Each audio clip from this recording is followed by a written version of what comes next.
So the content of the talks is always only relevant to one topic. So really what I'm saying is the talks are always only about one topic, and that is happiness for the human being in this life, happiness in daily living. And happiness turns out to be something specific. It's important that we understand what happiness is for the human being.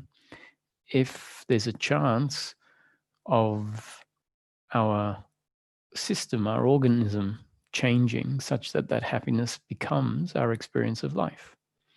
So it turns out that happiness for the human being is available in the form of happiness through peace of mind. What that means is that when peace of mind sets in, that's when we actually find we can say, I'm happy in life. And peace of mind is the absence of suffering. And suffering doesn't refer to the pain of circumstance. It doesn't refer to the pain of a headache or the pain of someone getting angry with you or the pain of losing a loved one or the pain of losing financial resources or the pain of growing old if there is loss of certain functions. That's pain as opposed to suffering. Suffering is always on the level of our attitude to circumstance. And that attitude, when it is the attitude of personal and attachment to outcome, includes in it an uncomfortableness with oneself and an uncomfortableness with the other, an uncomfortableness with life. And it's that uncomfortableness, which is an added load on top of the pleasure or pain of the circumstance, that is our unhappiness. So it's important to understand, not just intellectually, but to start to feel and to see what the human unhappiness is. Because human happiness is just the absence of human unhappiness. So if human unhappiness goes unaddressed, unrecognized, it perpetuates, it continues. It continues because the structure is already in place such that it is created. And so if it is never looked at, the structure doesn't change. And by and large, humans assume that happiness is to be found in the form of pleasure, pleasure, pleasure. Assume that pleasure is to be found, or that happiness is to be found in circumstance being better than it is now at some point in the future. And if that's our assumption about happiness, meaning that's our ingrained structure that believes that, then that will, unless it's challenged, unless it's seen to be an inaccurate idea of things, will continue to be unchallenged and will continue to move in that trajectory.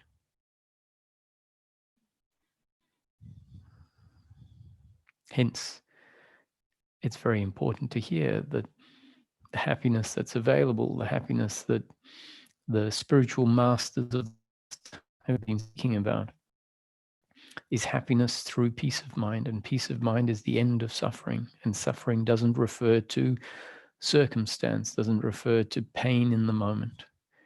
It refers to the psychological load of suffering, which is always got to do with our attitude to the circumstance and how we feel that circumstance has attacked or affected what I believe myself to be. And that attitude, fortunately, is based on a wrong idea of who I am.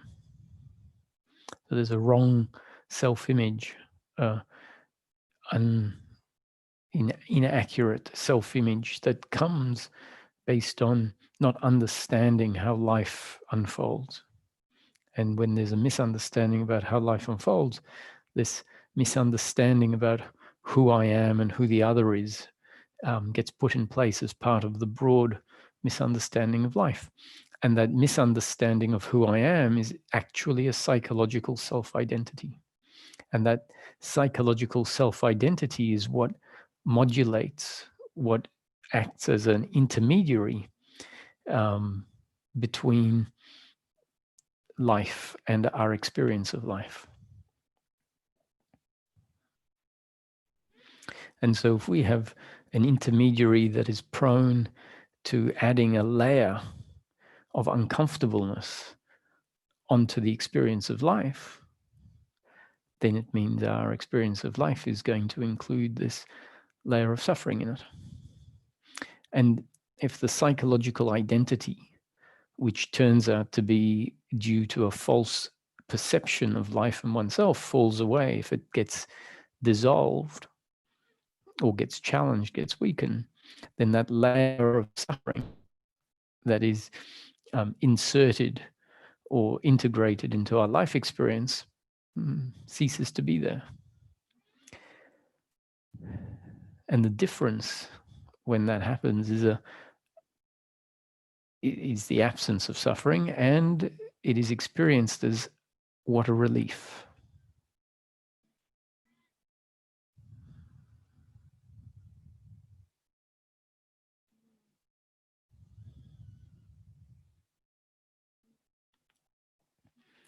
So to reiterate, the talks are always about human happiness, and whatever is shared are concepts, descriptions, ideas.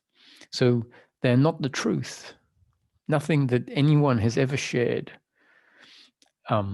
nothing that anyone has ever written down or talked about in the past, in the present, or at any time in the future is the truth.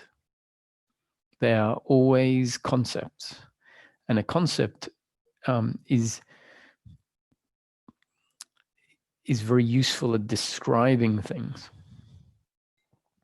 And if we have an ingrained belief, which is a concept that has been taken to be truth, and especially if that concept is misguided and taken to be truth, then new concepts have a very particular role to play. And that role is to uproot the ingrained false belief and replace it not with a new belief, but with the concept.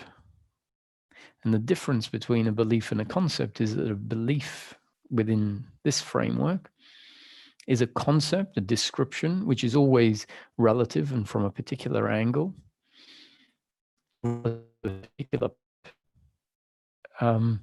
meaning an objective even, so a intellectual objective. If I have the intention of portraying a message, then certain concepts are appropriate and helpful in portraying that message. And if you take the concept out of the intention of portraying a particular message and insert it in the intention of portraying a different message to a different audience, that concept, which is maybe very useful and valid in a certain context, becomes inaccurate in another context.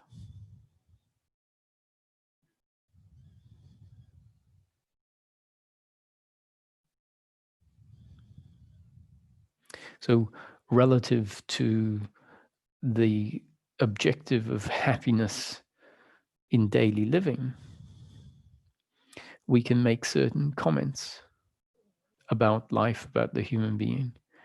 And out of context, some of those comments may be argued about quite rightly by an expert in the field, saying, no, that's not correct.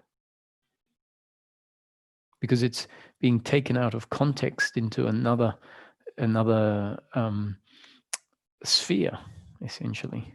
It's being a concept taken out of the context.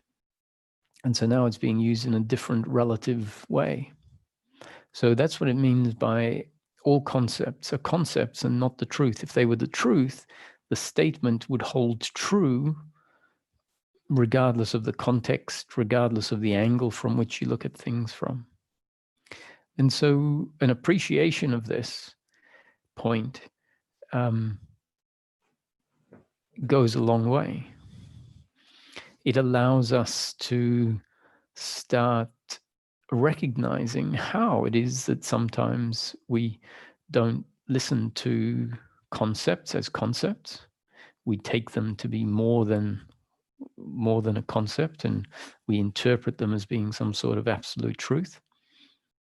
We also might not appreciate that a concept is being delivered relative to a very specific objective.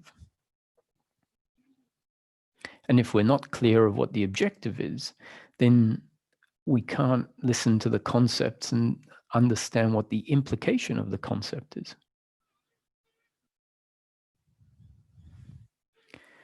So if we can't understand what the implication of a concept is because we don't have a specific objective that we're relating it back to, then we really aren't processing the concepts in the way that's most effective.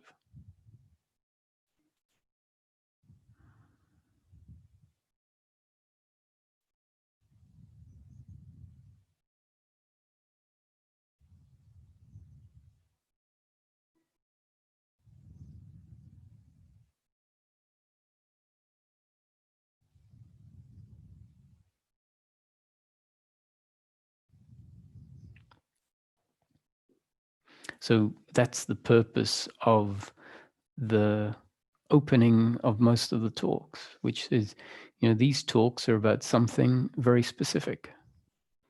Happiness for the human being in daily living.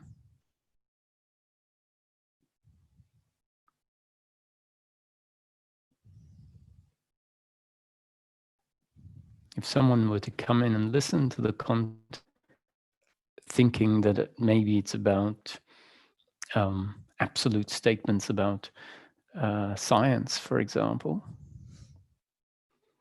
they may hear some concepts and focus on the particulars of a concept. For example, if I talk about genes and up-to-date conditioning, they might think that I'm talking about biology. And if I haven't used the word and the concept about genes in, or if I've used it a certain way, it may not be correct in the context of a biology lecture. And so someone might jump on a statement I make while superimposing a different objective, not understanding that the statements, the concepts being put forward are relative to the topic of happiness for the human being.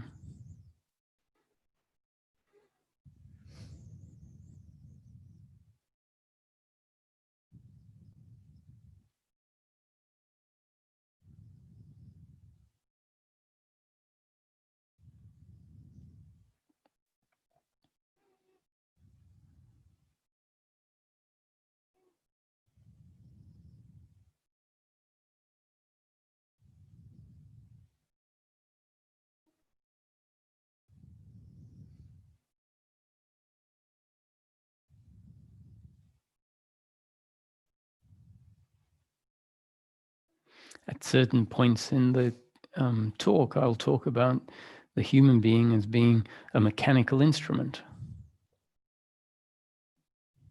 Or at least more specifically, I'll say that all of the functions that happen on a biological and mechanical, that the human being functions biologically and psychologically exactly according to its design.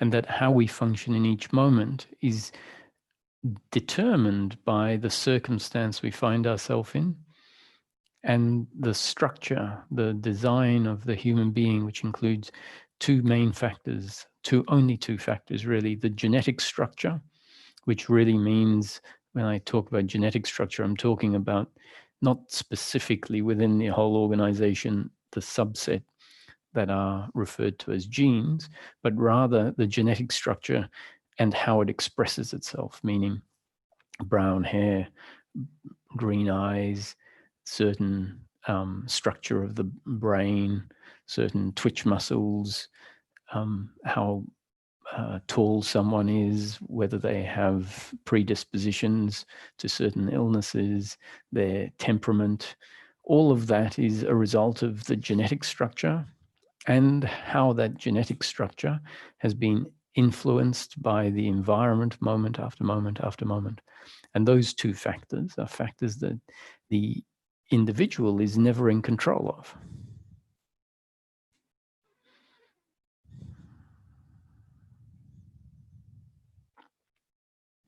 So if someone hears that statement and takes it out of context, then it may sound like I'm saying that the human being is simply mechanical.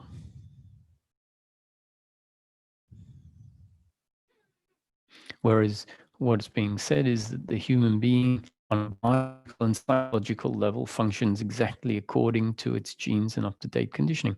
However, the human being is the consciousness of source linked to a particular body-mind organism functioning through that body-mind organism as personal consciousness. So there is an additional layer to the human being the consciousness, that which is aware of its own existence and of the world around it. However, the movements of the human being that the awareness is aware of are, for all intents and purposes, to be related to as automatic, impersonal functions, the results of one's genes and up-to-date conditioning. Now, why is that point important? It's important because the talk is about happiness for the human being in daily living. And when we look at what our happiness is, we find out that our happiness is just the absence of unhappiness, meaning the non-arising, the end of unhappiness. And when we look at what human unhappiness is and really start to pull it apart and see the difference between the pleasure and pain of circumstance and the unhappiness that I'm referring to, we'll see that the unhappiness is always an attitude to what happens in life, either what has happened in the past, what's happening in the present, or a projection about what might happen into the future. And the unhappiness arises in the form of guilt and shame, blame and hatred, pride and arrogance, worry and anxiety, expectation and attachment to outcomes. And when we investigate the narrative of guilt, blame, pride, worry, and expectation, we see that it's based on two underlying assumptions about who we are. The belief that I am a separate, independent entity in control of everything I think, say, feel, and do, meaning that in any moment I can function exactly the way that I, imagined chooser, deems I should function. So that is the belief in personal doership.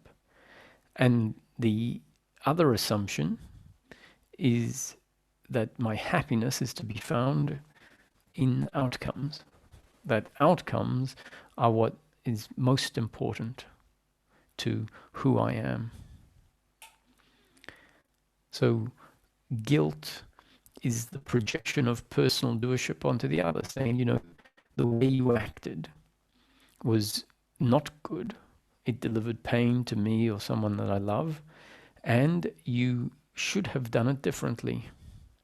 And because you didn't do it differently and you delivered pain, which is interpreted as an attack on my happiness, an attack on my completeness, then I hate you. And it's the hate for the other that is the uncomfortableness that pervades the life experience. And when that uncomfortableness is there, when that hatred towards the other, seeing the other as a rival, a competitor, an enemy, when that's there, and we are present with our experience and we ask ourselves, am I happy? In that moment, you can put your hand on your heart based on your own experience and say, no, I'm not happy. Why am I not happy? We might think we'll say, I'm not happy because of the circumstance, and that person caused the circumstance. Whereas if we start to see that the circumstance is destiny unfolding, that the way that the other acted is part of destiny unfolding, meaning that the other and the circumstance is part of a ever moving, evolving, changing life experience that is part and parcel of a ever-changing, moving life environment in which the human being exists. So if we can start to see that what happens in life is inevitable or predetermined from the perspective of the one that becomes aware of what happens, then we might start to realize that what happened couldn't have happened differently. We can have a narrative about how, if it had happened differently, it would be better. And that could be true relative to the preferences that we have. If something turns out in a way that is not in line with our preference, we can talk about it theoretically or hypothetically happening differently and saying, well, if it happened differently, then the outcome would be different and maybe better than what we have now. But we don't know how that would then translate into the future.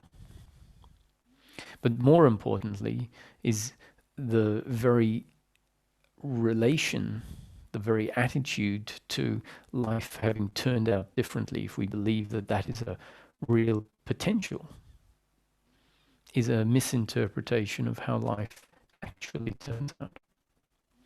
And so when the blame is there, we will, if we investigate it, find that it's always got to do with our attitude and not the circumstance. The thing is that our attitude is attached to circumstance, and so it seems like the attitude to circumstance can easily be mixed up for circumstance. As we find that attitude being cut off, as we start to see that it is the cause of our suffering, and that it's not only the cause of our suffering, but based on a misinterpretation of how life unfolds. As that is seen, as that starts to become, starts to lead to a change of our structure. And that's the power of concepts. They can get us to investigate. They can change our beliefs. And when a belief is changed, then the structure effectively changes. And if the structure changes in a particular way, we can find that our whole way of responding and reacting on a psychological level to circumstance changes, such that the blame towards the other no longer arises.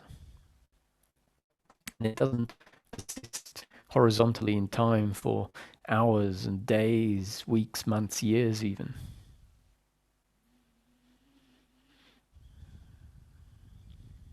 So the recognition that I'm not the doer, the other isn't the doer, and my happiness isn't to be found in the circumstance can be the dissolution of the load of guilt and blame and pride that we've carried for a whole lifetime.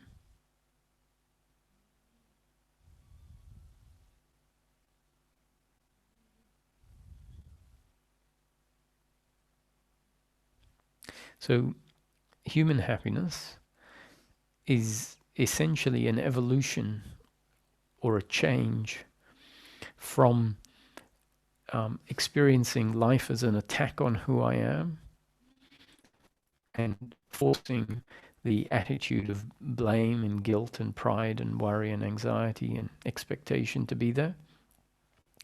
It's a transformation or an evolution from that structure to a structure that feels different or responds differently to how life unfolds.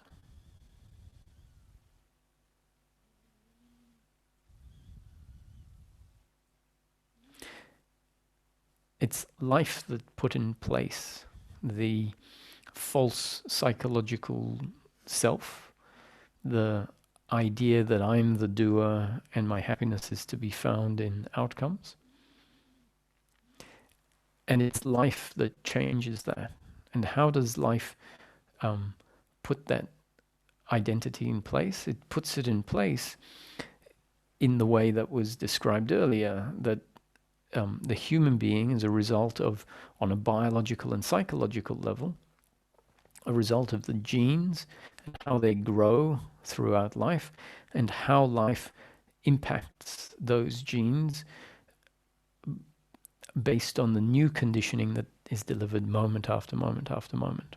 And that cumulative new conditioning is what we can call our up-to-date conditioning. So the human being in any moment is a result of the genes and up-to-date conditioning and will function exactly according to that bundle. And the suffering is a byproduct of the person with a particular structure, which is a result of genes and up-to-date conditioning. And because we've seen that life can bring about a transformation, can change the structure, we know it's possible. And how does it change the structure? The basic gene structure remains more or less unchanged. However, the new conditioning that is not separate from the overall gene structure is changing, and therefore the overall structure can change. And that means new conditioning has to be delivered by life. New conditioning of a particular type. The type that is delivered in talks like this, for example. Talks that are specifically focusing on the dynamics within the human structure that lead to a particular psychological identity that then leads to a particular uncomfortableness with being alive, and the new conditioning that can change that structure.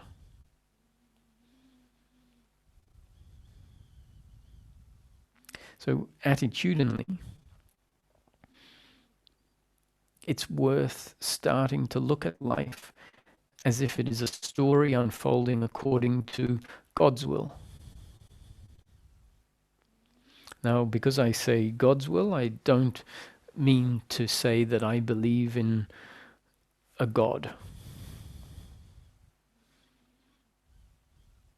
You can substitute God's will for consciousness or energy, life, source.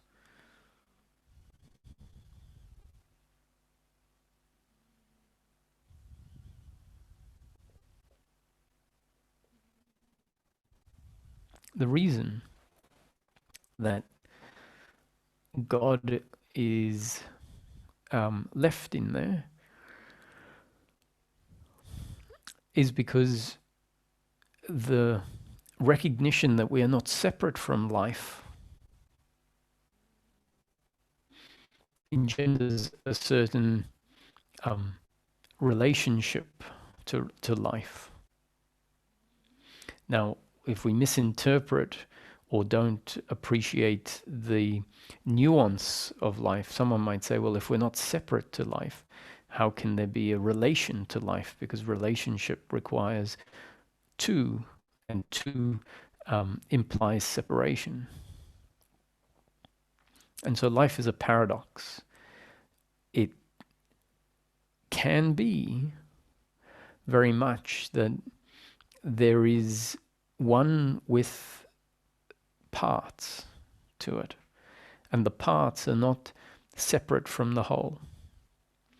So a human being is essentially part of the ecosystem, which is part of life, which is part of the galaxy, which is part of the universe.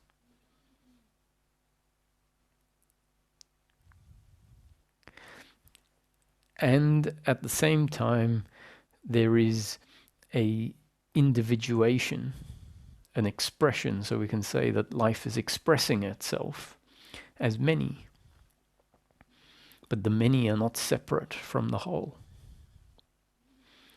And so when the individuated expression of life, which a human being is, an individuated expression of life, but not separate from life, appreciates its connection to life,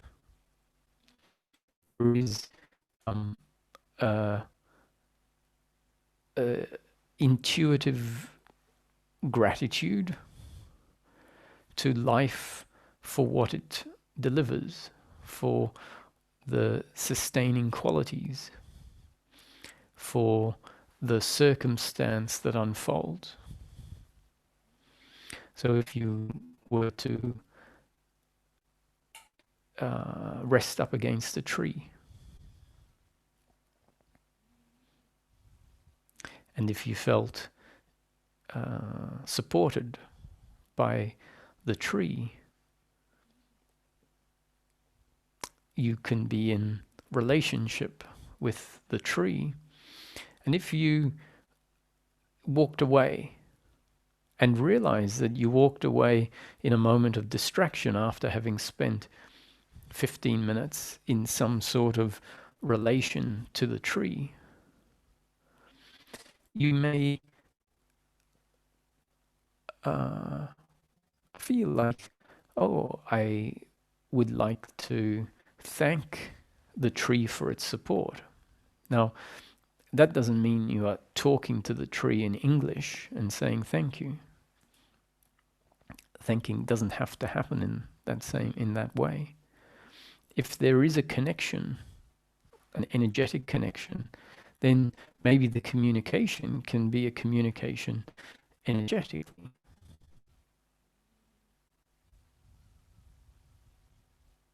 And in the same way, if the sun is delivering warmth, even though there isn't a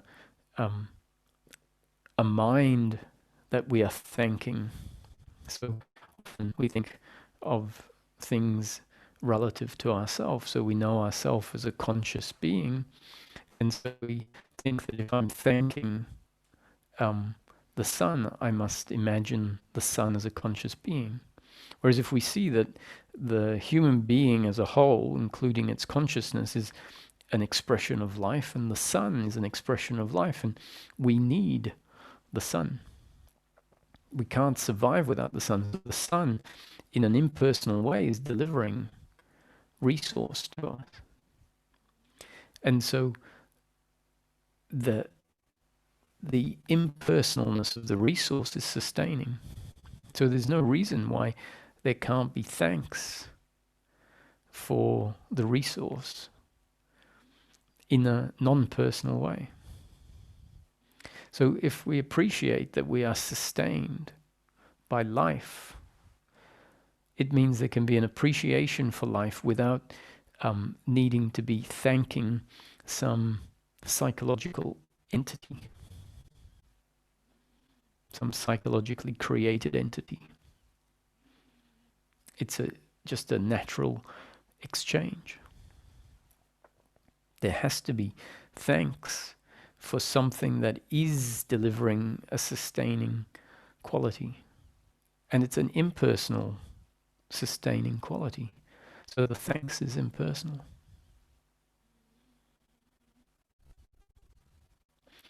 And when there is that response to life, then the feeling of that thanks, which is not a psychological thanks, it doesn't have to be a psychological thanks, it's an actual appreciation towards the resources of life, because they're alive, they're energy.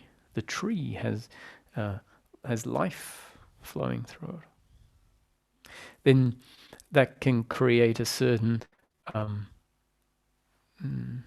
interchange between oneself and life. And so God somehow seems to be an appropriate word to maintain, even if it's not, especially when it's not a belief of a psychological God, which really means when it's not when we don't create a psychological God.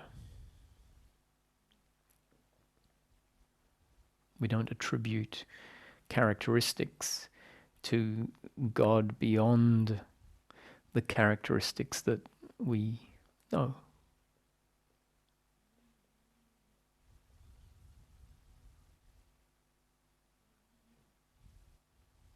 So from that perspective, we could say that all of life is God in action.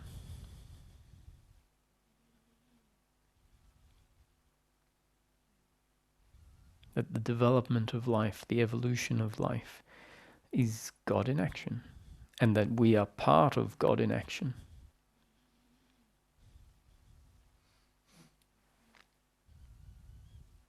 And that means that our attitude can be towards circumstances that's God in action. Everything is happening according to God's will. Everything is happening according to God in action, or source in action, source in movement, consciousness in movement, energy in movement.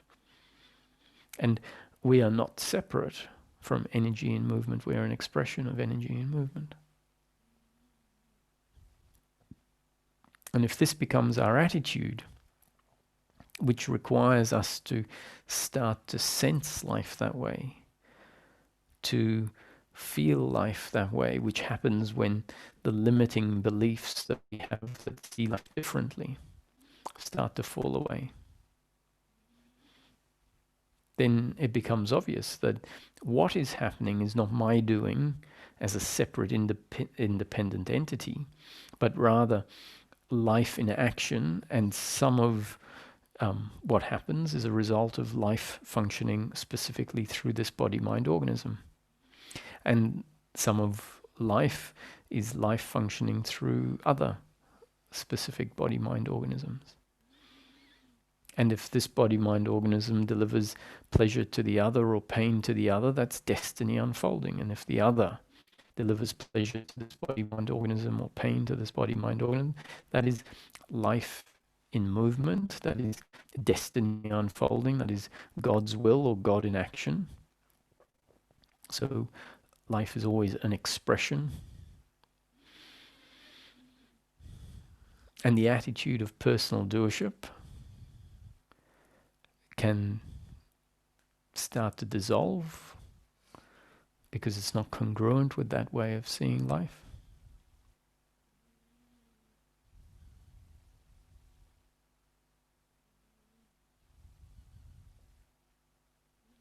And the obsessive desire, which is part of our psychological identity, that is seeking meaning in outcomes,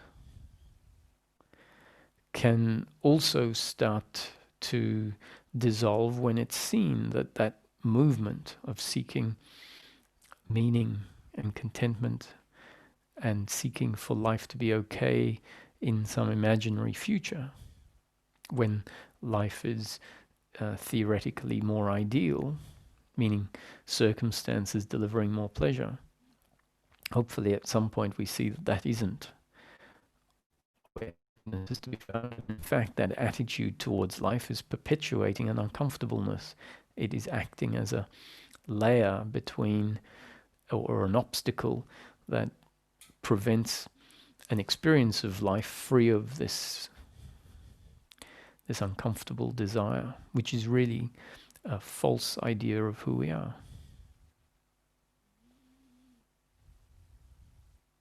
So the change is a gradual change.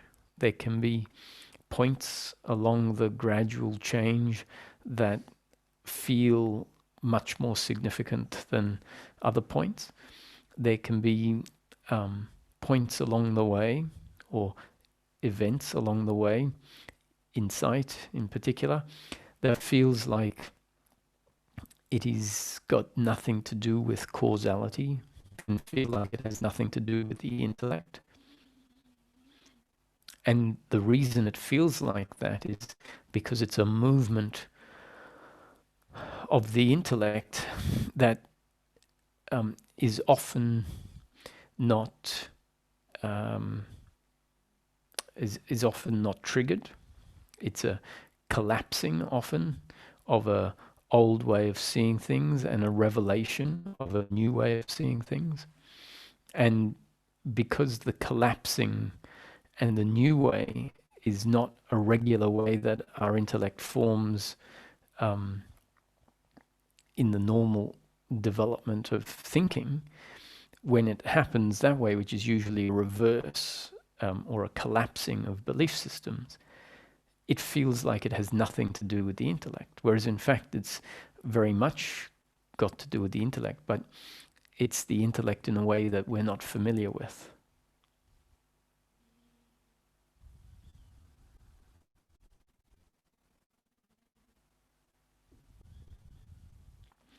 And so when those moments happen, life is seen very differently. And often the psychological identity is temporarily suspended. And in that moment, it feels like everything is understood, because essentially the misunderstanding has been suspended. And then inevitably the process carries on. And it can feel like we've lost something if we are too insistent that that was it, that was the be all and end all, instead of appreciating that it's a gradual process, and some points along the process have a very specific quality to them, a quality that seems like it is just grace, that it was a movement that had nothing to do with me, that had nothing to do with the intellect, which may just be misinterpretations of what is happening. So what's the point of saying that? The point of saying it is for us to realize that the dissolving of the psychological me that suffers in life is something that will dissolve gradually. It was put in place by a certain perception of life that was a feedback loop of perception that meant the sense of self, the seeing myself as a separate independent entity, was reinforced each time I saw life that way. The identity was reinforced, and then there were some big events that were interpreted a certain way, and that reinforced the sense of self. And so it's been laid down over years and years and years of our development. And so the dissolution of the psychological me is something that happens in bits and pieces and is gradual. So listening to talks over and over and again is part of the wearing away of the old conditioning by the introduction of new conditioning.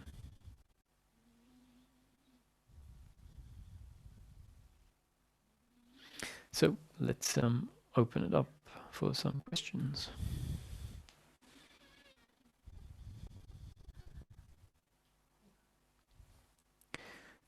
Hi, Holger. Hello, Roger. Wonderful to listen to you, and I always have this feeling, I want to listen to the Satsang again, because I'm aware that there are gaps in my understanding, but then my life is just too short, it seems, to listen to all the Satsangs again. And so it's just wonderful to meet you again, fresh every day. And can you hear me? If you just unplug the screen.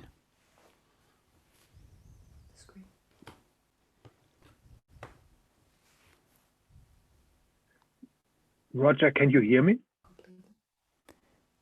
just try it now.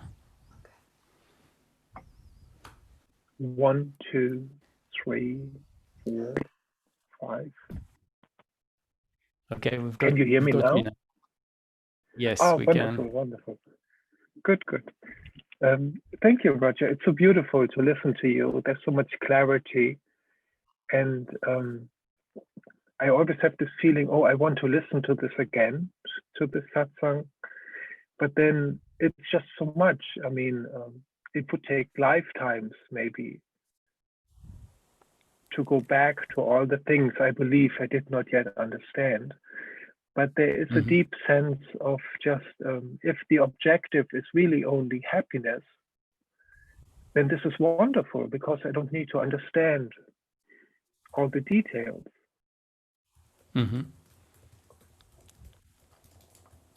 Yeah, especially if you just understand the basics of what unhappiness is. Because, if you don't understand any of the details, then what is happiness? But if it's clear that happiness is, for example, not being too concerned about details, because that actually keeps you, in your thinking mind, then you're exactly right. You might say, stop worrying about the details.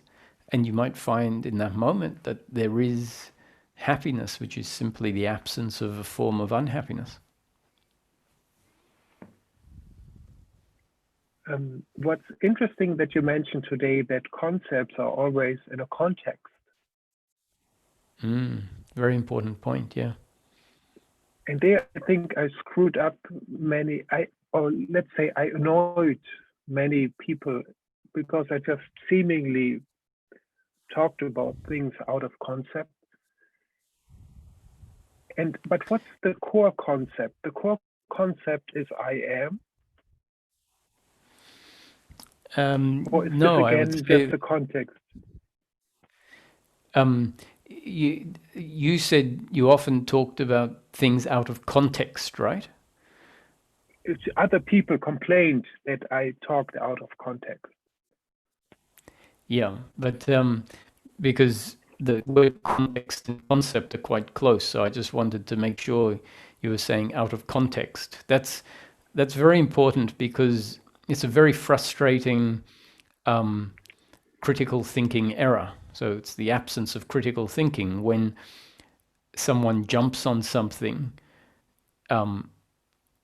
when it's being specifically said in relation to a specific context. And we tend to do this a lot. We tend to change the point, change the trajectory of a discussion. Sometimes maybe because we just want to get it onto ground that we have something to say about, and if we're not interested in a certain direction it's going, or we don't have a lot to say around that topic, we just jump onto anything we can. And that can be disrupting to the topic that is being spoken about. So if we start to see this and we start to listen to what someone is saying relative to a particular point that they're trying to make, it means we become much better thinkers. And that then means we learn how to listen to and think our own thinking with more attention and with more interest as to what point am I trying to make even when we're contemplating. What am I contemplating this point for? And if we start saying, I'm contemplating this point always because it's relative to happiness for the human being, now links between concepts start to form, whereas they may not have formed because we hadn't come back to the key point. So this is how we end up with a more cohesive framework, because we start creating links of the sub-concepts to the main point. So I think that's an important topic. That's why I wanted to round that off. Then you said, what is the core concept? Is it I am? And I would say, no, I am is outside of the realm of concept. So the teaching will say, whatever I say, whatever anyone else has said, whatever I write down, whatever anyone else has written down in the past, in the present, or in the future is always a concept. The only truth in the manifestation, so it's only a concept and not the truth.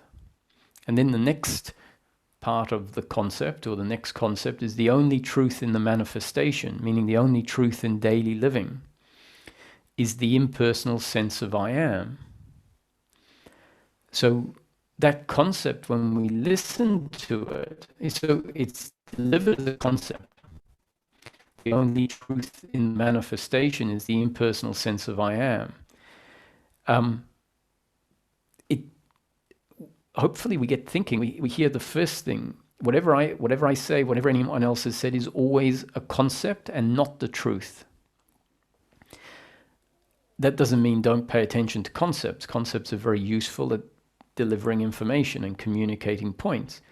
But it does say it's a concept and not the truth. And then in the next breath, the only truth in the manifestation is the impersonal sense of I am. Now that's said for a very important reason, because if someone wants to know, in a way, what you ask, what is the core concept, although what you're really trying to, because I wouldn't ask what is the core concept, but you say, so what is the core? And this concept is pointing at the core, what is most important, not as the core concept, but the real core of the human being, the core of the teaching, the core of what we need to become familiar with, which is the impersonal sense of I am. And the impersonal sense of I am is not a thought. It's not an idea of who I am. It's actually outside of the realm of thought. It's so unbelievable, beautiful. So, yeah. It's, who are you if you are not this or that? Who are you if you are not the body and you are equally not, you're not thinking of yourself as the body and you're not thinking of yourself as formless awareness? But it's so subtle. So it's pointing to... Go ahead. Yeah, it's so subtle. It's so subtle, the difference between I am as the presence, and then immediately coming up the appearance of ideas, of images, Yes. of who I am. So that's where the feeling I am turns into the thought I am. And the thought I am is usually I am this, I need that, you shouldn't do this to me. And so if we see that and keep coming back to just the impersonal sense of I am, that's our reminder, come back to the truth. Last time, first of all, it was interesting to have this week off without you giving a daily satsang, because I think there's also on my side, at least, easily an overload. I mean, if there's too much information, then I'm too eager. Some part in me is just too eager. It's too occupied just with echoes instead to just be myself. Mm-hmm. So, and there I had last week was wonderful, because I had many times when I just wasn't thinking about anything.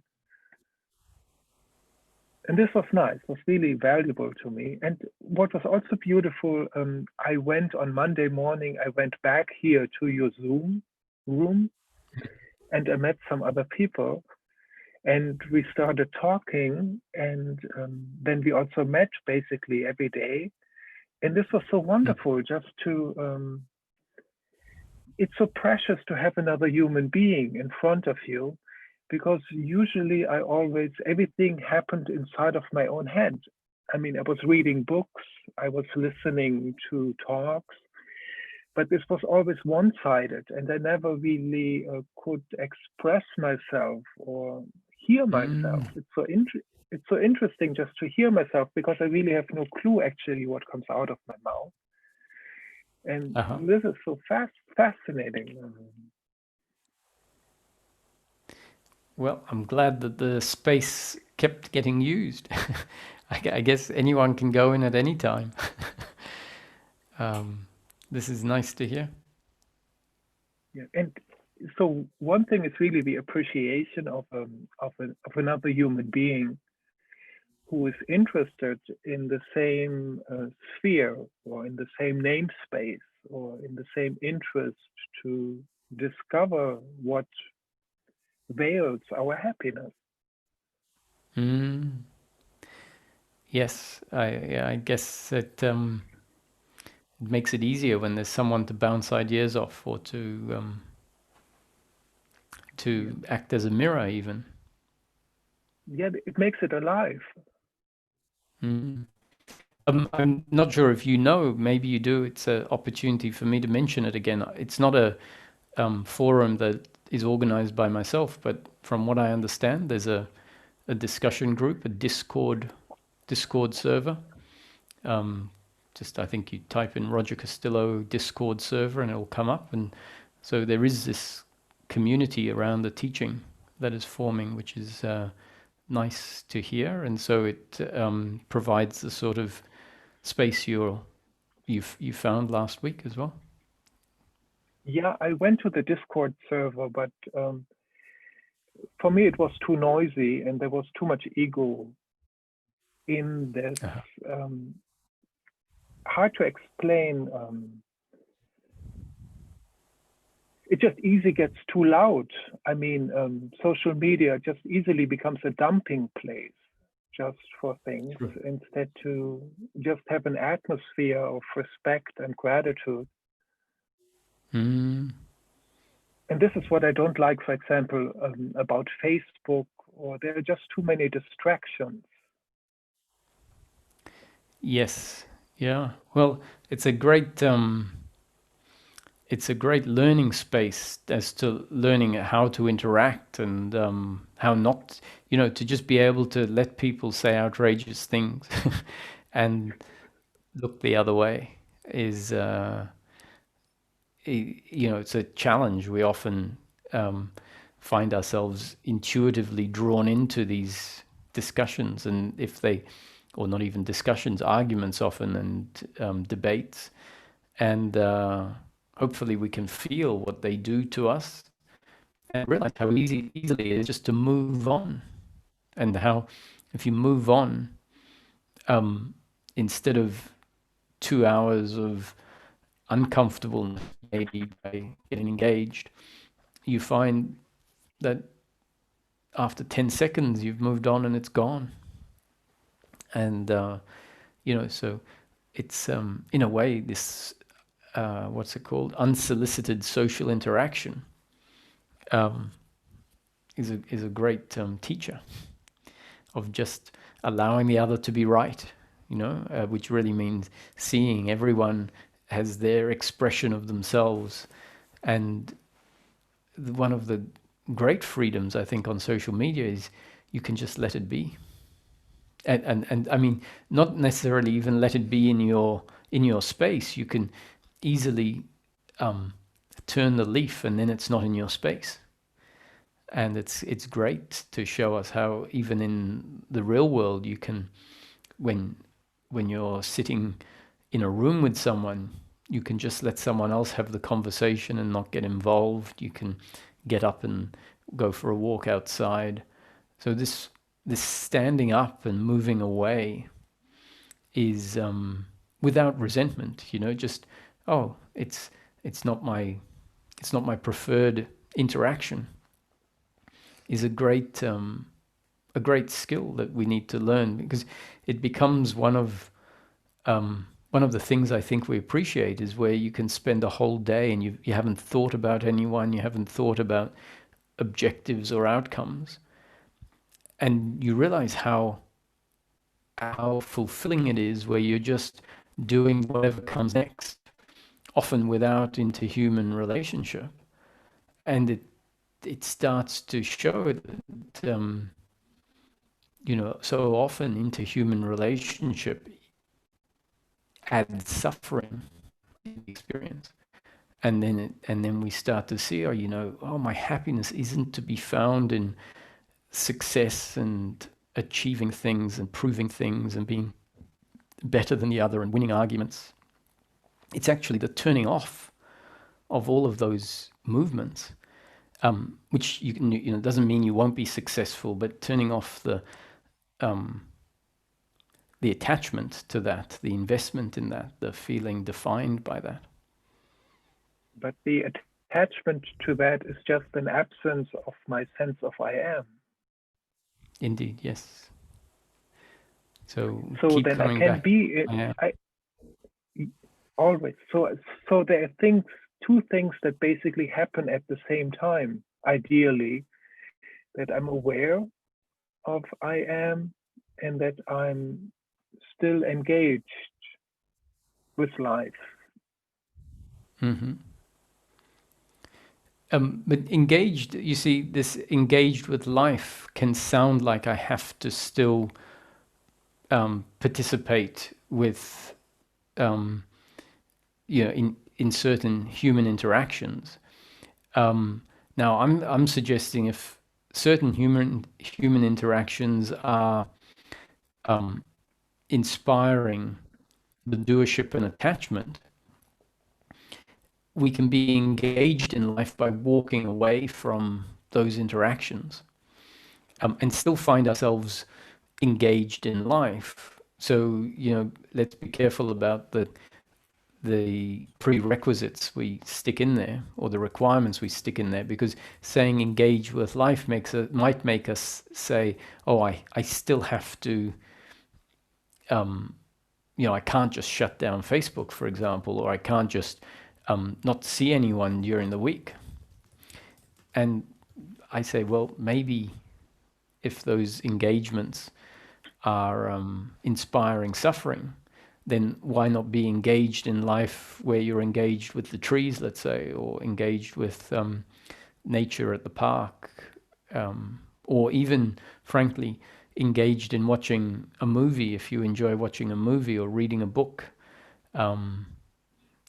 So the more skilled we are at cutting off habits that are secretly supporting interactions of doership and attachment to outcomes, the more we will experience the freedom from doing that, and that can only be a good thing.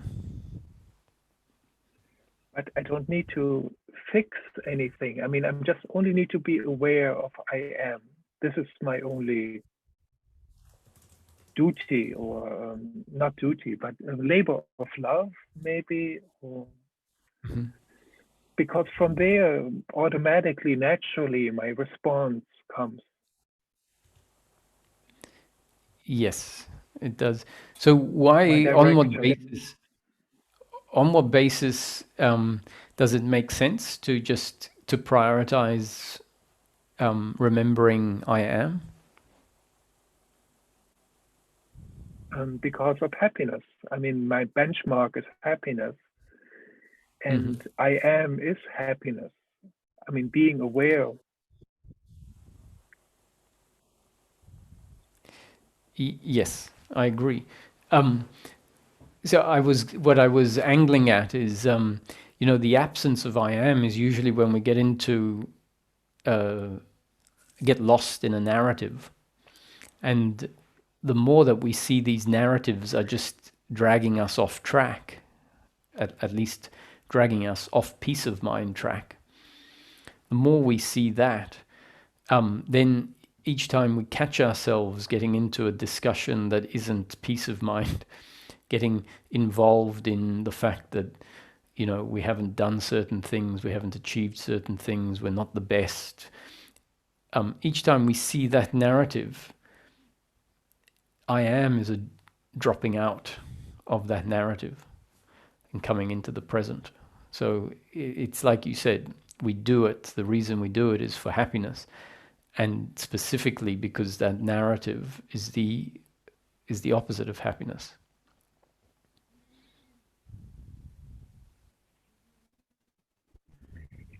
interesting. Last time when we spoke, you mentioned that all my, I don't remember the exact words, how you said it, but that all my suffering or all the confusion or all the negativity was forced onto me. Mm-hmm.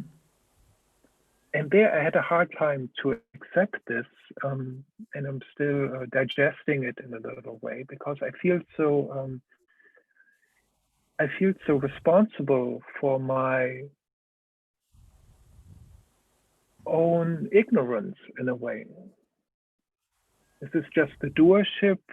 It's just entangled like a cat running after its own tail instead to just rest. Well, that's why I use the word it's enforced on you, so as you don't need to feel responsible.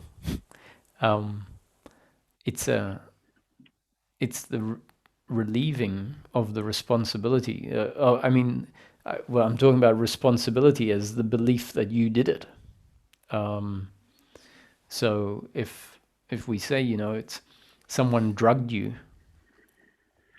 someone keeps putting something in the water, and so that suffering is forced on you because it's in the water, then you go, okay, so I don't need to feel bad about feeling tired or feeling suffering. No, of course not. It was in the water. You couldn't avoid it. And it's like, what a relief. I don't have to keep beating myself up for, let's use the metaphor of falling asleep. No, of course, the water was drugged with a sedative. So you had to fall asleep. Thank you, Roger. Beautiful, and I'm really happy. Not happy, but I'm grateful for all your sharings and for the clarity. And just one thing that just pops in my mind right now, in regard to wearing those masks right now, in context with this COVID entertainment we are having. The Latin word persona means mask, and now we wear a now we wear a mask on top of the mask. And to me, the beauty is you just become aware of the first mask. That's just how it works.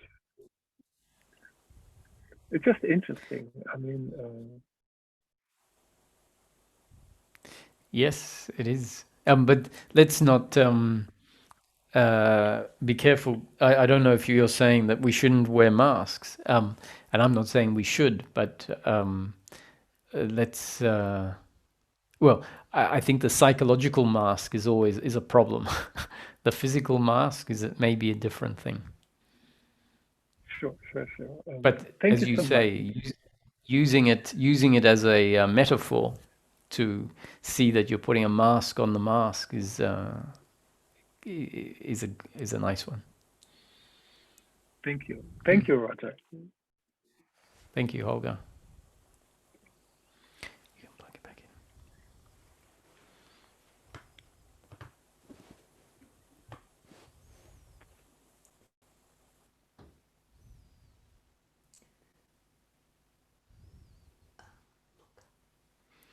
Hi, Luca.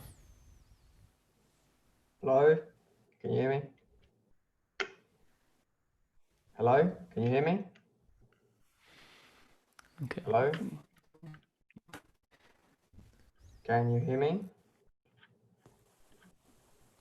Hi, Luca. Can you hear me? Yes, I can. Okay, good.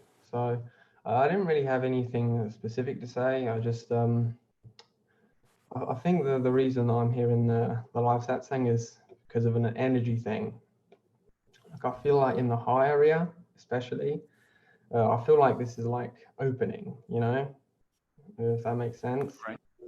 And I think the concept's really important, but I also think that the teaching eventually has to like drop away completely so that nothing at all remains. And like the teaching is kind of like a stepping stone to that. And Sure. Yes. I think the main reason I'm here is just because I feel like I have to be like, I have to like, I don't know, absorb the energy. There's like an opening or something like that. Mm-hmm. And yeah, there's also been like like you call it the dropping into source, that bit that's been happening a lot. Mm-hmm. Something I noticed is that there's an attachment to the sense of doership, in the sense that there's like, it's not my feeling because nothing's really mine, but I feel like I'm the one dropping into source, and I feel like when I'm not dropping into source, that I'm not doing it, I have to go back, and I realize, okay, the mind got me again. That's another way of suffering. And yeah, that's I just realized that watching this, I was like, oh, that's what it's doing again. The mind's really good at pointing at, you know, making you suffer when you don't realize it. When you don't realize it. Yeah, so that's the trick, is that if we focus on the times when what we would like happens, then it seems like, oh, I'm in control. I'm the agent of, if I want to move my hand to the right, and it moves to the right, then we say, well, clearly, I can move it to the right whenever I want. Well, what we need to look at is the time that we want to move it to the right and the hand goes to the left. Now, that's just a metaphor, because when it comes to moving hands, usually it goes where the thought guides it. Now, the thing is, we need to see that the thought is not my thought, but a thought happening out of this body-mind organism. But then if we go to something like dropping into being, there's plenty of times when dropping into being happens, and that's when it feels like I did it. But what about the times when dropping into being doesn't happen? That's the proof, in a way, or not so much the proof, that's what our attention needs to land on, for us to essentially get a set of data that we keep blocking out. We block out all the data that says, hey, it doesn't happen the way you want it.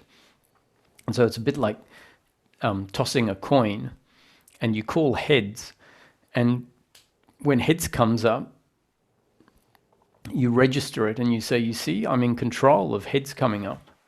And every time tails comes up and you call heads, you forget about it. And then you get left with this data set, which is just the heads coming up each time. And so you used to say, well, I'm in control because every time I call heads comes up. So the beauty is that when it happens the way when dropping into being happens in line with, let's say, the automatic thought, I am, which is just the reminder to drop out of thinking and remember that you exist independent of this narrative. Every time that happens spontaneously, we tend to find ourselves dropping into being. And it feels like I did it. And that's the gift of the feeling of free will. But if we notice that happened because the thought I am spontaneously arose, and then we spontaneously found ourselves dropping into being, we get to feel like we're living life, but simultaneously not confused in really believing that we're living life. So we get the best of both worlds, where on one layer there is the feeling like I am, getting the stuff out of the fridge, and we have a thought about ringing someone, and we pick up the phone and we ring them and we have a conversation, and we have the feeling I rang them. And that's a gift, that's part of the wonder of life.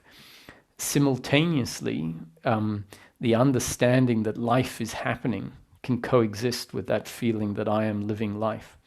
And then from one angle we can say, I, in each moment, am free to do whatever I want. And simultaneously we can say, but actually I'm being lived. And that's where the notion of God's will and my will come together, because we can say God's will is unfolding all the time, but God's will unfolds through Roger doing in each moment exactly what he thinks or feels to do, which feels like my doing, but is actually the movement of life. So there's this paradox that isn't a contradiction, it's a complementary set of layering. And as long as we can understand that what feels like my doing is really the happening of a complex biological organism, which is part of who I am, but I'm not in control of how it functions in each moment, and yet my feedback, the feedback loop, can change how it functions, but not at will, but almost because of an automatic feedback loop that is always happening. So that's the sinking in of the attitude of non-doership, which then leaves us still needing to live our life depending on the circumstance we find ourselves in.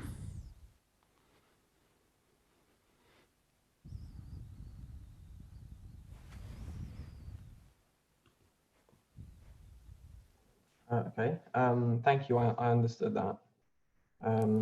Also, I'd like to add that through the reconditioning process, I've heard you mention this before, and I observed this in myself, that like the system kind of takes the new conditioning and it takes it to an extreme, and it kind of leaves me a little bit disconnected from life. Like I remember I was watching one of your satsangs, and you said, you're sitting there, and do you feel like you have free will? And the thought popped up, no, I don't feel like I have free will.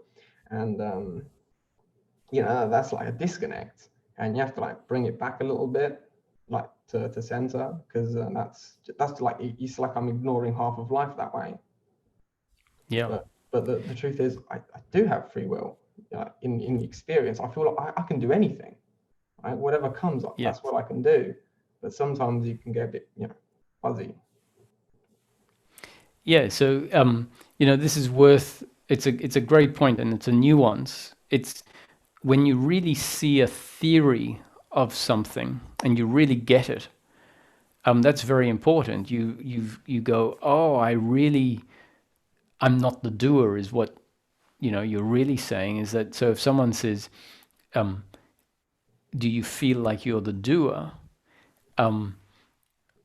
When you say no, what you're really doing is you're referring to your deep recognition that everything is a happening, and maybe getting lost in that recognition without, as you said, saying yes, that for sure. Everything is a happening, not my doing, and yet in practice, on the experiential level, on the level if I drop the concept away, just let it be, put it on the shelf for 30 seconds, just 30 seconds, leave it there, don't think about it.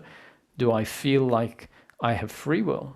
And as you pointed out, oh yeah, actually if I leave the concept alone and go to the experience of it, I feel like I'm free to pick up my phone whenever I want, or to go to the fridge. And when we can bring them together and see, there is the attitude of non-doership is one thing, and the experience is another, and they're not contradictory, they're complementary, they're two layers of life. One is the attitude to what happens, and the other is how what happens, the mechanism by which what happens. And so we get to feel the mechanism and feel the experience of free will in the moment as part of the mechanism, and have the added benefit of when that mechanism delivers an outcome, we know that the outcome wasn't in my control. Even the mechanism wasn't in my control, and yet I got to live it as if I was the doer. So there's this theory of as if, which is an amazing theory in philosophy and in this teaching, which is really pointing to the two layers of life, the biological and the psychological. And the attitude of non-doership is the psychological attitude to the biological, or the psychological attitude to the circumstance, and the functioning is part of the circumstance. And so we've got these two aspects to ourselves, the circumstantial aspect of ourselves and the psychological aspect. And on the circumstantial, we live as if we are the doer, because on the circumstantial aspect, that's the biological aspect of the person. And so the biological aspect, in a way, is doing it. But that's only the one half of the human being. That's the biological half. So we get to experience on the biological level, which is the circumstantial level, I am the doer. So we live as if we are the doer, while all along attitudinally knowing that it couldn't have happened differently, because the biological part is acting biologically according to circumstance and its design. So this theory of as if is something that if we don't introduce it, the philosophies, and this teaching isn't a philosophy, I'll explain why, but in philosophy, if you don't bring in this theory of as if, you end up being quite disconnected, because you will live one way and then you'll be espousing a theory that doesn't match how you live. So someone, for example, can say they don't believe in God, and yet they are functioning as if there is a God, which means, you are not running a riot in practice. And so you function as if there is someone looking down on you, even though you don't necessarily believe or think there is someone looking down on you. So this theory of as if, and the same with time and space. You can have someone telling you that, they don't believe in time, that time is an illusion, and yet in practice, they live as if time is real. And if you don't bring in this as if, we end up being disconnected on the different levels of our life, the attitude and the circumstance. Thanks. Can you hear me? Yes, I can. Okay, good. Yeah, that clicked. Thanks. Basically, the sense of free will has absolutely nothing to do with the fact that it's pretty much just life happening. That's just the way it works. It has nothing to do with, Has nothing to do with doership. Yeah, with doership, exactly, with the responsibility that I take for the actions that seem to happen through me. That's right. Okay. Yeah. That was useful. Thanks. Just addressing, before I go on to the next question, the notion of philosophy. And it comes down to concepts again, and really understanding what a concept or what a word is pointing at. And so one of the ways that philosophy or a philosophy or a philosopher philosophizing can sometimes be talking about things in life that are not really that practical. So they can have a philosophy about life that hasn't been implemented in the world yet, for example. And so a philosophy is really about more or less, it can be a philosophy about, let's say, Martians or Mars. And someone would say, well, what you're putting forward is a philosophy. And I know Ramesh used to make this point, and I completely agree. He said, well, it's not really a philosophy, or at least I don't look at it as a philosophy. What it is a description of dynamics that are not often described. And because they're not often described and they're not the way that people see life, it can sound like a philosophy. But actually, if you look at the descriptions, a lot of the descriptions are very practical descriptions about things here in your own life. So an example is if someone's describing a vegetable and how it grows and how the water goes down to the roots, and they describe how the sun interacts with the chemicals in the leaves and through a process of photosynthesis that develops sugars, and that becomes part of the energy system of the plant and all of that. Would you call that a philosophy?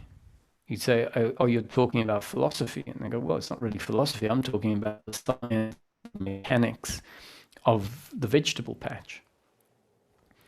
And it's pretty much the same here. I feel like I'm not talking about some untested philosophy, but rather pointing at the mechanics of life, putting forward a framework of life.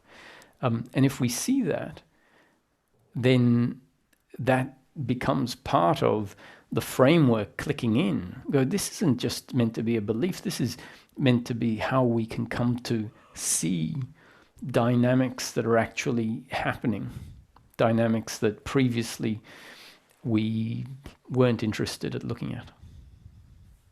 Yeah. Can I add one last thing?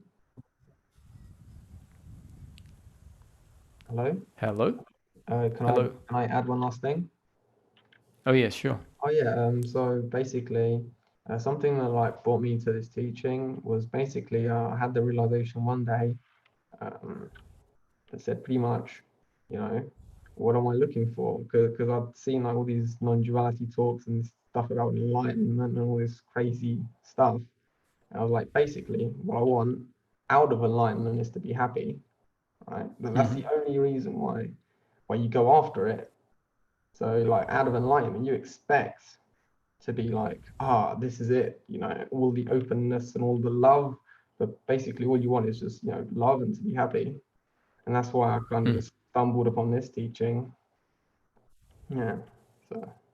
Yeah, that's very important. And the reason that sometimes teachings don't talk about happiness, and let's also make the point that the word happiness, as it's used generally, talks about a feeling of feeling good and feeling pleasure about circumstance. So the teaching goes to great lengths to say happiness is not referring to that in this context. It's talking about just peace of mind, the end of suffering. The reason that a lot of non-dual teachings don't talk about happiness is that there tends to be several significant changes that need to happen in the organism, in the person, in the structure of the person's neurology belief system, basically. And some of those changes are more efficiently or equally, or either more efficiently or alternatively addressed by creating a certain framework, a certain story that can be quite devoid from practical daily living, quite absent of the notion of a person and a human being. And so from that perspective, we can understand why some other teachings don't talk about happiness. It's simply because they're working on a particular part of the change, and so it may actually not be worthwhile talking about happiness. But there is, there's a valid argument or point that says, so if you look at some of the sense-making guys out there, a good example is Sam Harris and Jordan Peterson. Sam Harris basically is saying that there's no space for religion. It should be obliterated because basically religion gets us to think badly. It puts in so many religious stories that are not based on facts that it makes us think badly. It makes people believe things that are out of touch with reality. And rationality is a much better way of getting people to see things clearly. Now, Jordan Peterson takes the view that, you know, rationality doesn't have the same power as religious story does. And he's correct. And so is Sam. To me, they're different methodologies, and it's not even necessarily about choosing one over the other. I think the two actually have to coexist. So in some esoteric spirituality, they are putting forward, in a sense, a religious story, or a story that includes God, and that has a certain impact on the human, on the seeker.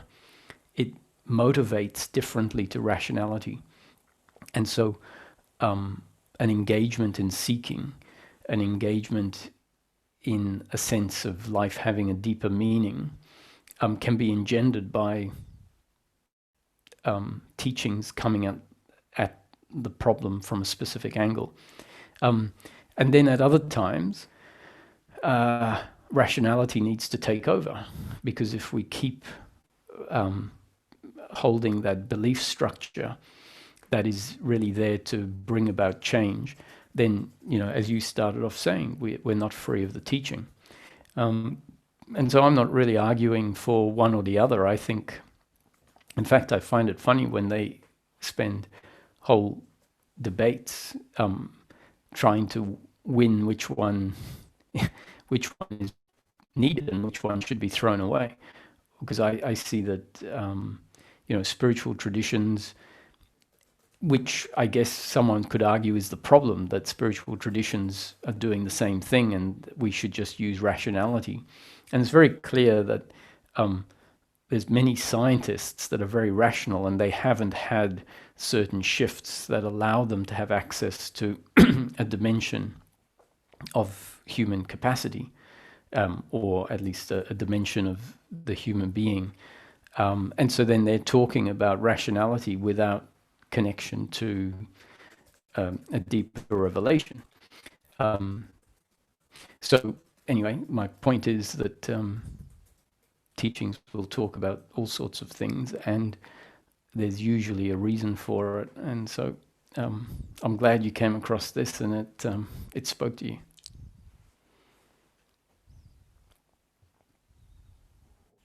Yeah, really good to be here. Now after your explanation, I feel like all the other stuff that happened before actually makes sense now. It's like it's like all the pieces coming together. So that's why I was doing all of that abstract self-inquiry stuff, you know. That's why I was doing all that weird stuff, and now I just happen to be here. So yeah, thank you so much. Yeah, you're very welcome. Thanks, Luca. Hey, Tony.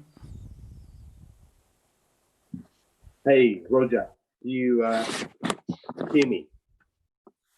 Yes, I can. Okay, thank you. So I'll give a very brief synopsis. 85-second still, and I'll try not to personalize it, but it is personal. So my issue is in relation, and I love the questions and your answers that have impartially answered my questions. The absorption of sensitivities and feeling the energies of others, you know, the sympathy and empathy you have for others that are suffering, which I have recently in my professional life, but also in my personal life. And there's a feeling of guilt, which is at night time suffering, because I feel like I'm putting myself first, because I cannot always give myself, and I cut people off because I need to. The aspect of letting go of friendships or interpersonal loving relationships. And I have recently, hence my current emotions. It's because of the person's suffering is so intense. It's brought me suffering with a ripple effect in my life. And it's their shit, it's their childhood, and my mind saying it's their shit, not my shit.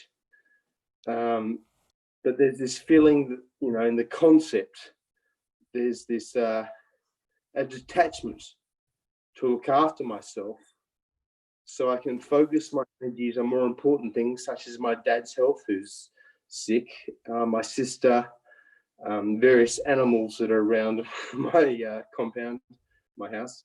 And later, there's this feeling, emotions of I've abandoned them in being selfish in my own mind.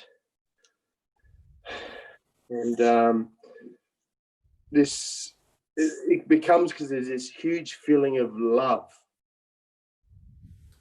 real love, and then there's this suffering because my actions have not reflected that love. Yeah. So I'm feeling the concept are detaching my heart from the actions I feel from my heart. I'm not sure if there's a question there. So well, I can respond. Thank you. I think I agree with you that at some point you need to prioritize your own happiness, and if you can see that interaction, that a relationship isn't sustainable or keeps going down a certain path, then it's experience that gets you to say enough is enough.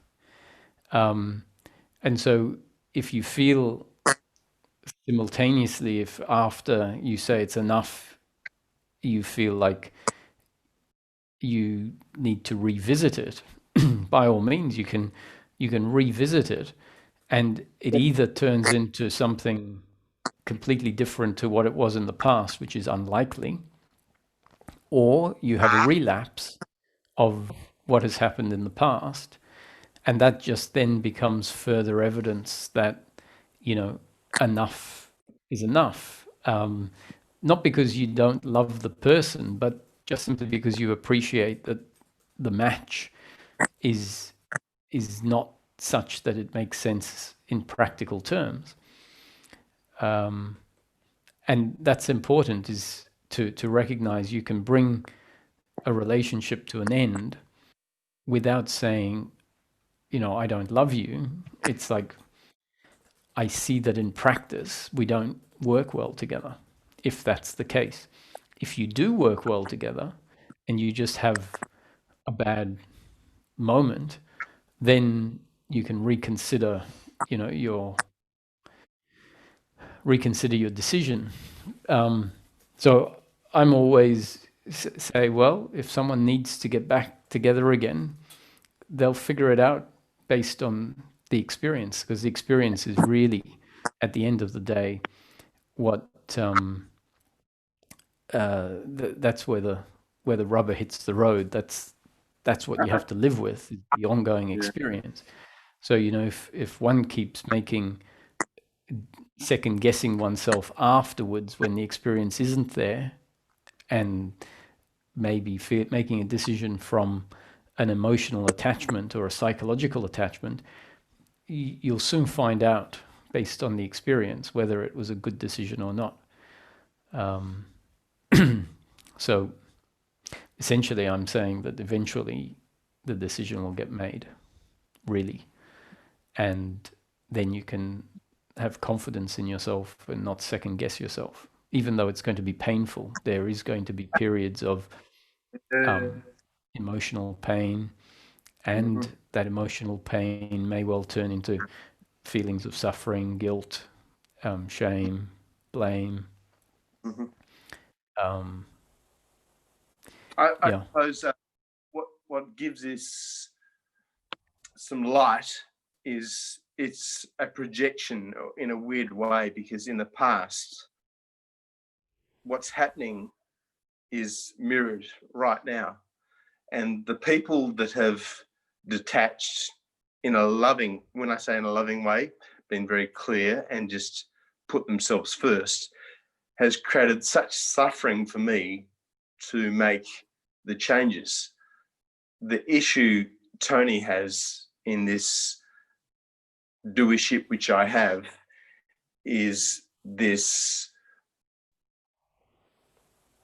suffering I have for another, not for myself, and my wanting to put someone else out of their suffering to make myself feel better. Yeah, which I would suggest is emotional pain,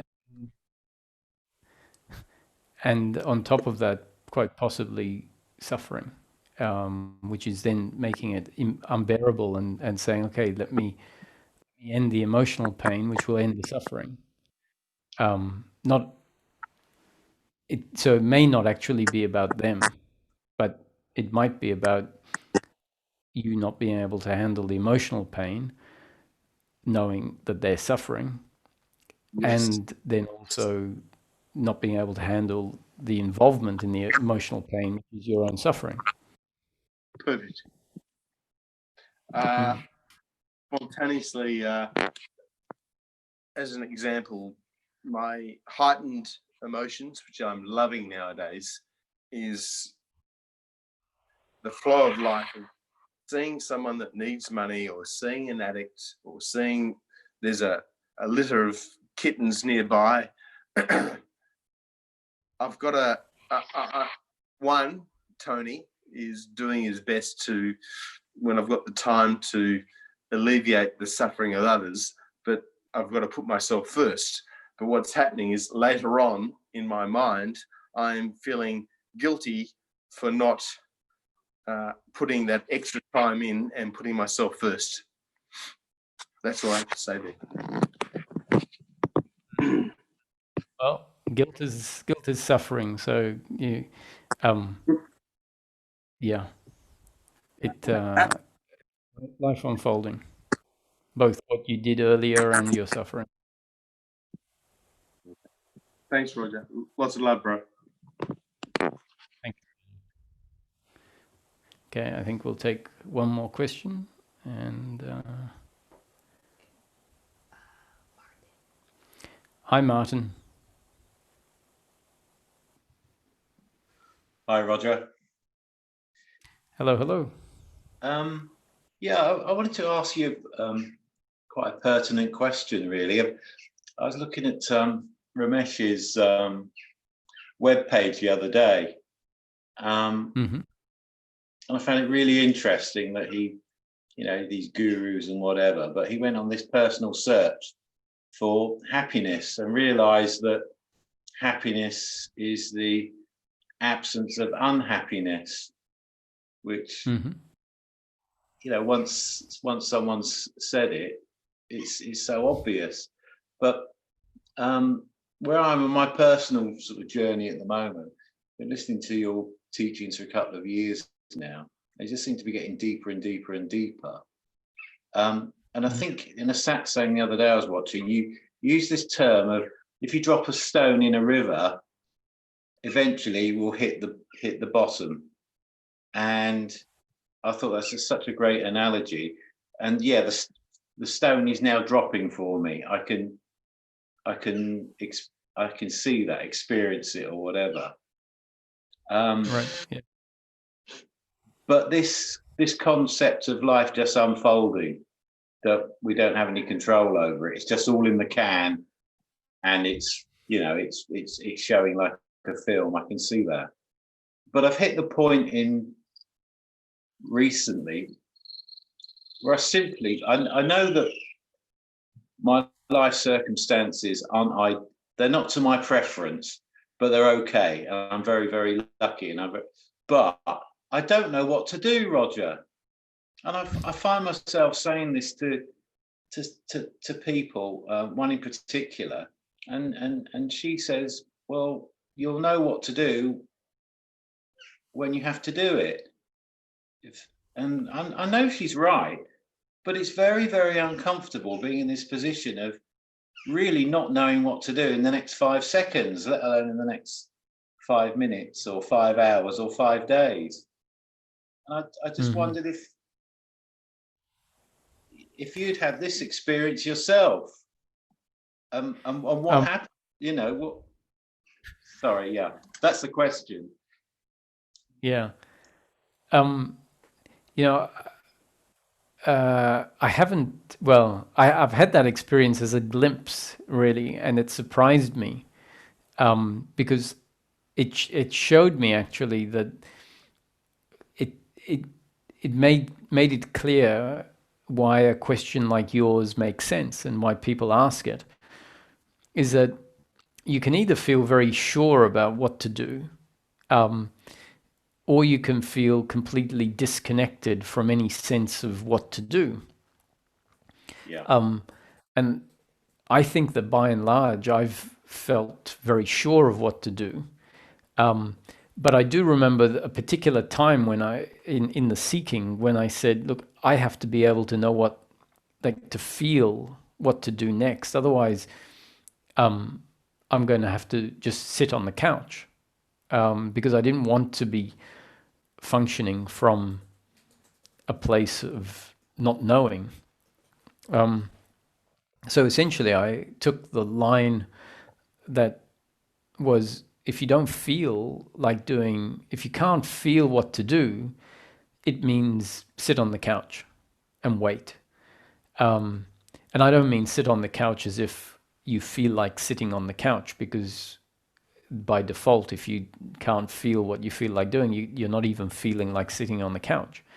But that was my instruction to myself, in order to to strengthen a capacity to feel what to do next.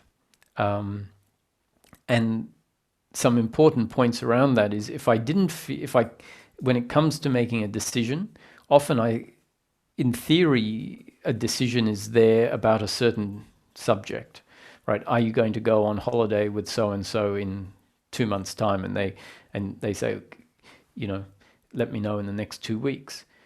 And suddenly there's a countdown of 14 days, and you feel like on the first of 14 days, you think, okay, I have to make a decision, and you don't have a decision. And then you're on the 13th day, and you feel like you have to make a decision. So you can go through the 14 days feeling like you have to make a decision. And let's say you come to the 5th day and still no decision has happened. You can all along be feeling like you need to make a decision. And it's destiny sometimes for the decision to be made. Well, it's destiny for the decision to be made at a particular point in time. And so us thinking that I have to make a decision is essentially expectation.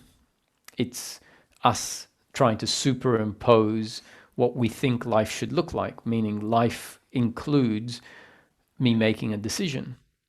And so sometimes if we can drop the expectation that I need to make a decision, even if someone has arbitrarily told you to make a decision in 14 days, who's to say that they know how life is meant to look? Maybe life doesn't have you making a decision in that 14-day period.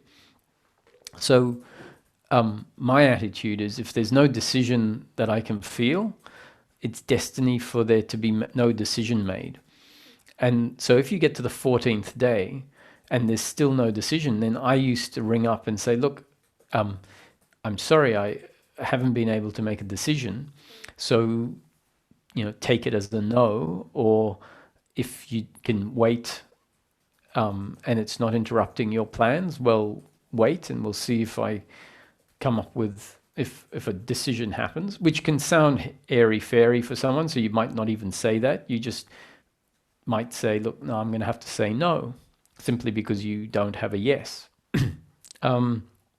So learning how to make decisions and how to not worry about making a decision when a decision isn't there, and how to address a person when you don't have a decision, even if you ask for one within a time frame, and understand that, you know, they don't know God's will, you don't know God's will, so I'm just going to let it play out. And as far as feeling what to do in the moment, should I go for a walk? Should I watch a movie? Once again, if you don't feel anything, then destiny is for you not to feel. So if you start worrying about the fact you can't feel anything, that's another layer of suffering. Yeah.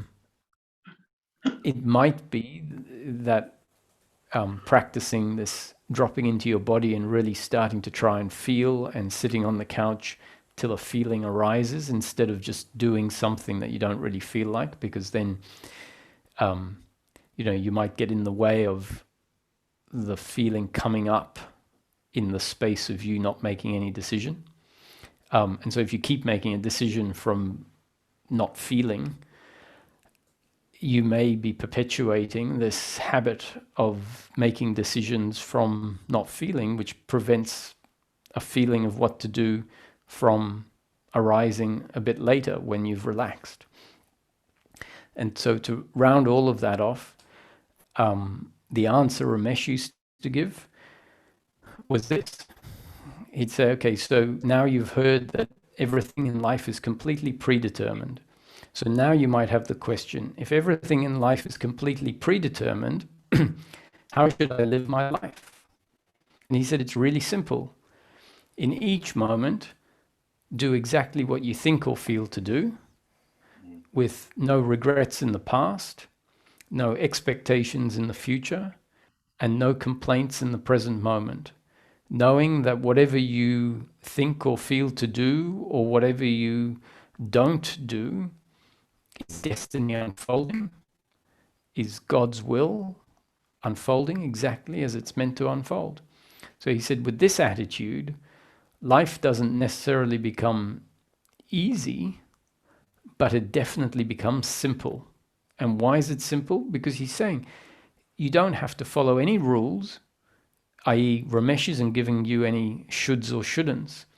He's just saying it's really simple. Life is predetermined, so it's going to unfold in each moment exactly as it's destined.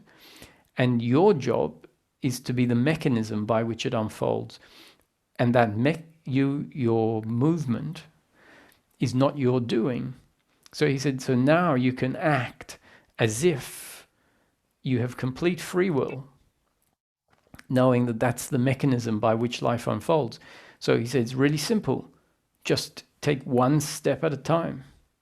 If you feel like having a glass of water now, go and have a glass of water. If you feel like going for a walk, go for a walk. If it's time to start work, go to work. So from his point of view, and I tend to agree, it can be really simple once we stop second-guessing ourselves.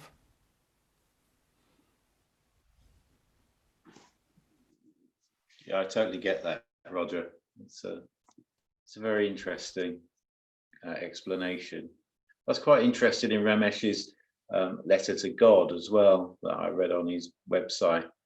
He sort of summed up his life, and it just seemed to me that he wrote the letter and then died, and it just feels that the way he described his life was the same as mine, apart from I was proud and I was arrogant and really rather stupid at times, but I had a good life up until 10 years ago, and then I had this big breakdown, like I told you once. Everything that I, if you like, cherished and loved sort of left my life, really. But it's quite interesting that really I've got to start making some money again. And I used to be fantastic at making money. without being boastful, I had a lot of money at one time, and I've spent it all in the last 10 years on this sort of quest to feel better and to feel happy. And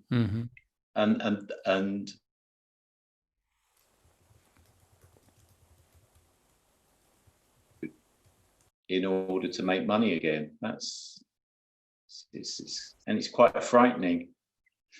But but I was listening intently to what you said, and yeah, it can't be any other way, can it? It just can't be any other way. It is what it's just life unfolding. This is how it is at the moment. Yeah, and it will, you know, the job or the work that you find or don't find will also unfold, and you don't need to really worry about that too much. And we often think, well, I do need to worry about it. And my suggestion is your biological intelligence will kick in, Yes. and will make things happen, and life will be part of that. So relax, knowing that the biological intelligence will act when it's necessary. Yeah, I get that, Roger. I really do get that, because you know, now the stone is dropping. I realise that I was just letting life unfold. I don't think I ever applied for a job in my entire life. It just one thing led to another, like you described. You know, A to B to C to D, or E to A to B. You know, people would say, "Oh, why don't you come and do this for us?" Or "Do you think you could help me with that?" And it ended up to a whole new activity opening up, which a byproduct was getting well paid for it. It's and I can see that everything from when, you know, unfolded. One thing led to another, one happening to another. Pleasure, pain, you know, people you love die, you know, but okay, so life goes on. And then, you know, you meet one person who introduces you to another person, you know, and the next minute you end up in Thailand. You know, I can see all that. So thank you very much. I think the other word I can put upon it is you've reassured me. I think it's something ever since children, we're sort of looking around, aren't we, for someone to reassure us that everything's okay. So in a childish way, thank you for that. It's, even though you're much younger than me, it doesn't matter. Thank you. One thing I'm certain of is that it'll definitely unfold. Yeah, it will, won't it? And I intend to keep in touch with you and, you know, tell you how it's unfolded, to give other people that sort of reassurance, if you know what I mean. By all means, drop in anytime. Thanks, Roger. You are a star. Thank you. Thank you. Thanks, Roger. See you.